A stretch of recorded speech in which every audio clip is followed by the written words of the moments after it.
आला हज़रत अज़ीमुल बरकत रहमतुल्लाह अलैह बरेली शरीफ के उस पठान ख़ानदान से ताल्लुक़ रखते हैं जिनके आबा व अजदाद काबुल वगैरह से हिजरत करके बरेली शरीफ में आकर आबाद हुए और बरेली शरीफ में आपकी पैदाइश हुई।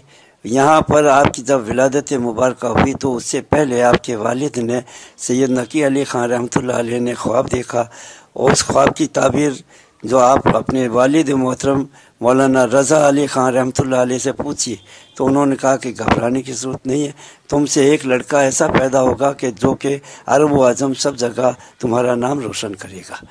चुनाचे जब आपकी विलादत हुई तो आपके वालिद गुस्ल देकर इनको आपकी अपने वालिद के पास में लेकर गए, यानी दादा की खिदमत में पोते को पेश किया गया तो उन्होंने लेते ही गोद में आपने मुस्कुरा कर फरमाया कि मेरा यही बेटा है जो कि तुम्हारा नाम रोशन करेगा, इसका नाम अहमद रज़ा रखे। चुनाचे अहमद रज़ा आपका नाम रखा गया।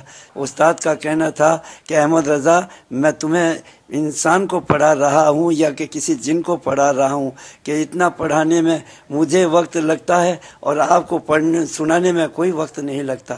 ये आपकी शान थी। इस तरह से बचपन से ही आप मादरजाद वली थे और तवाइफ़ों का जब गुज़र हुआ आप बाहर खेल रहे थे तो यूँ ही चल रहे थे, नीचे कुर्ता पहना हुआ था, चड्डी वगैरह का उस ज़माने में रिवाज नहीं था, शरीफों के बच्चे नीचा कुर्ता पहनकर चलते थे। तो आपको जब पहनाया गया तो आप वहाँ घर से बाहर खड़े हुए थे, बाज़ारी औरतें जब उधर से गुजरी तो अपना कुर्ता ऊपर से आगे से ऊंचा कर लिया और आंखें बंद कर ली।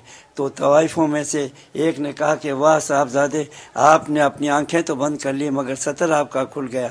तो बर्दस्त आपने इरशाद फरमाया कि आंखें पहली बहकती है तब जाकर सतर बहकता है, तो मैंने अपनी आंखों को बंद कर लिया, इस वास्ते सतर बहकेगा नहीं। इस तरह से आप मादरजाद वली और पढ़ते रहे तो 12 साल कुछ महीने के बाद में आपने सनद दस्तार फजीलत हासिल की और फिर मुसलसल आप फतवा नवेशी का काम करते रहे, यहाँ तक कि बेदारी के आलम में जब हज बैतुल्लाह के लिए गए तो इश्क़ मोहब्बत में डूबे हुए आप दरबार मुस्तफ़ा में बैठे हुए थे और रो रहे थे कि ज़ियारत अब तक नसीब नहीं हुई। इतने में आप रो रहे थे, रोते रोते उस वक्त एक नाशरीफ लिखी, वो सुए लाल हज़ार फिरते हैं तेरे दिन ऐ बहार फिरते हैं। यहाँ तक कि मक्ते तक पहुँचे तो मक्ते पर पहुंचकर उन्होंने कहा कोई क्यों बात पूछे तेरी रज़ा तुझसे कुत्ते हज़ार फिरते हैं। तो देखा कि बेदारी के आलम में सरकार दो आलम सल्लल्लाहु अलैहि वसल्लम सामने ही तशरीफ़ फरमा है, ज़ियारत से मुशर्रफ हुए और फिर वहाँ से उठे तो आपने उस वक्त एक मशहूर नात लिखी कि उनकी महक ने दिल के गुंचे खिला दिए हैं, जिस राह चल दिए हैं कूचे बसा दिए हैं। एक दीन की खिदमत आप करने वाले और आलिम दीन ऐसे ज़बरदस्त आशिक रसूल हुए कि आपने मुसलसल दीन की खिदमत की। आला हज़रत की शख्सियत का इससे आप अंदाज़ा कर सकते हैं कि जब 8 साल की आपकी उम्र मुबारक हुई तो सबसे पहला रोज़ा इन्होंने रखा।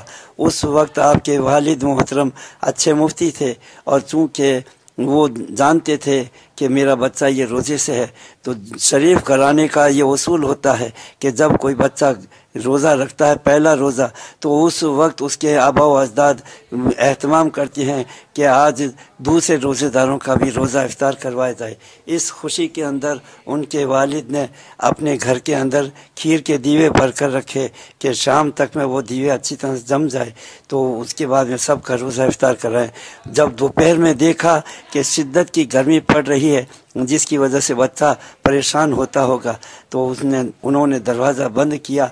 जिस कमरे के अंदर खीर के दीवे रखे हुए थे उस कमरे के अंदर लेकर गए और ले जाकर दरवाज़ा बंद करके एक दीवा हाथ में दिया और कहा कि इस खीर को आप खा लो। तो कहा कि अब्बा जान मेरा तो रोज़ा है। तो कहा कि मैंने दरवाज़ा बंद कर दिया है, कोई नहीं देख रहा। तो आपने फरमाया कि कोई और देखे या नहीं देखे, एक तो देख ही रहा जिसके लिए मैंने रोज़ा रखा था वो देख रहा है। तो वालिद मोहतरम चूँकि अच्छे मुफ्ती थे वो जानते थे कि नाबालिग बच्चों का रोज़ा नहीं हुआ करता, इस वास्ते उन्होंने कहा, जब उन्होंने ये सुना तो आंखों में आंसू आए, दरवाज़ा खोल दिया, कहा बेटा तेरा रोज़ा है, हकीकत में तू ही रोज़ेदार है।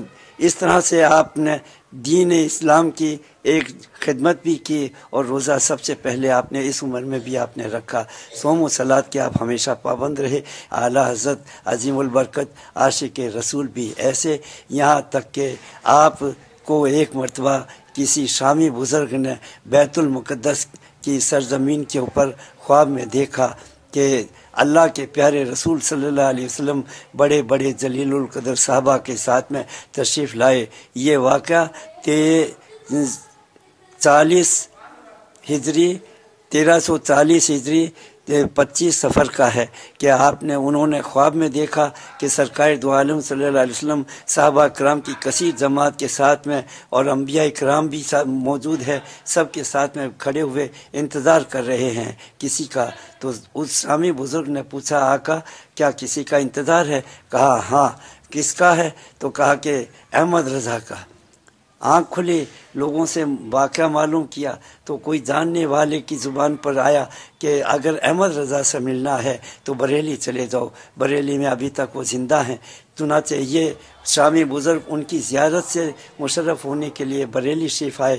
بریلی شریف پہنچے تو لوگوں سے پوچھا کہ احمد رضا، تو لوگوں نے کہا کہ ان کا تو وصال ہو گیا، 25 سفر 1340 ہجری میں آپ کا وصال ہوا۔ تو شامی بزرگ کو اتنا دھکا لگا، آنکھوں میں آنسو آ گئے کہ ساری محنت برباد ہو گئی۔ لوگوں نے پوچھا سید آل رسول رحمۃ اللہ علیہ جو کہ اجمیر شریف کے دیوان صاحب اس زمانے میں تھے، ان کے پاس میں اجمیر شریف میں آئے تو انہوں نے پوچھا کہ کیسے آئے؟ تو کہا کہ آیا تھا، مقصد بہت بہترین تھا مگر مقصد میرا فوت ہو گیا۔ وجہ اس کی یہ ہے کہ میں نے خواب دیکھا تھا سرکار دو عالم صلی اللہ علیہ وسلم کو انتظار کرتے ہوئے، معلوم کیا تو انہوں نے بتایا کہ احمد رضا کا انتظار ہے۔ یہاں آیا تو معلوم ہوا کہ ان کا وصال ہو چکا ہے، میں ان سے ملنے سے محروم رہ گیا۔ تو سید آل رسول رحمۃ اللہ علیہ نے اس واقعے کو بیان کیا۔